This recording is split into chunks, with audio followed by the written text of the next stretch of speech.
Hello, I'm Ken Carter. I serve as the Bishop of the Western North Carolina Conference. It's a joy to reflect on what Christmas has meant and means to me in terms of some favorite experiences and meaningful experiences, and they're somewhat random.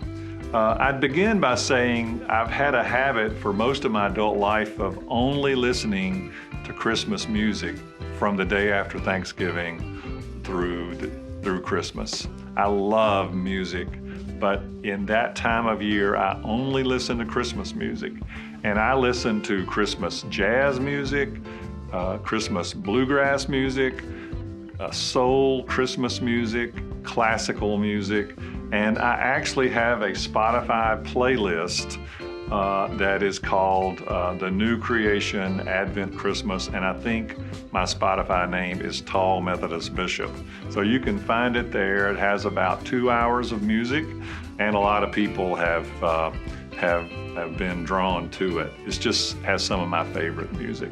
Speaking of music, I also love on Christmas Day to listen on the radio to the service of lessons and carols at King's College, Cambridge, England. I served a couple of churches, one in Charlotte, one in Greensboro, that did the service of lessons and carols, offered that every year, and I just came to love the ritual of that music and those scripture readings.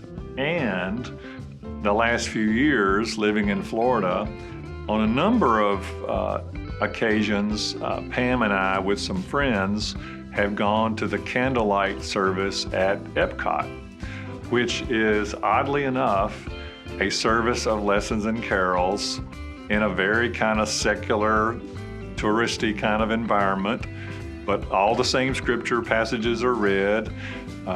Hundreds of musicians and singers are present, and there's always a celebrity narrator. One of the most interesting celebrity narrators in my experience was Cal Ripken, the great baseball player. He was the narrator one of those evenings. And this year we plan to do that one evening in Orlando, Florida. That's been a fun experience for us. I would say a gift that I've given people over a number of years is a copy of the Moravian Daily Text, which is a small book that has scripture readings for every day of the year. And I came to love the Moravian Daily Text as a spiritual discipline. My wife is from Kernersville, which is kind of a Moravian community. One of our children was born in Winston-Salem, one in Greensboro.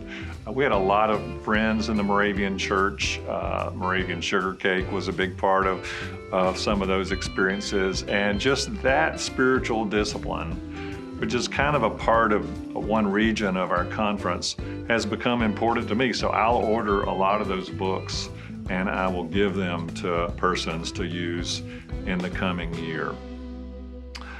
I would say that in my own lifestyle during the month of December, as a bishop, it would be true for anyone, whether you work in the household or in the workplace or the church, and pretty busy through the year, but I really try to stop doing administrative work around the middle part of the month if I can. And I try to focus more on relationships and simply to try to say, if this is something administrative, it can probably wait until the first of the year. And I tried to do that as a pastor. I tried to focus more on relationships. For some people, that's grief at the holidays. For some people, it's they're getting to be present to people they love. That just became important to me. Another lens through which I came to see Christmas was to see Christmas as Christmas Day until Epiphany, the 12th day of Christmas. So I had a close friend whose first marriage ended, and he didn't have his children on Christmas Eve or Christmas Day. And so they came to celebrate Christmas on Epiphany. on the 12th day of Christmas. That's when they opened gifts. That's when they had the tree. And how that came to be meaningful to me was serving a church that had worship services from about 2 in the afternoon to 1 in the morning on Christmas Eve. Not only did this take up all of Christmas Eve, because there were these many worship services, but I realized the next day, Christmas Day, I was exhausted simply from having served the day before. And so somehow we worked out an agreement with our daughters that we would celebrate Christmas on January 6th. We would exchange gifts then. Now, an amazing thing may have already occurred to you is you can buy some incredible Christmas presents the week after Christmas.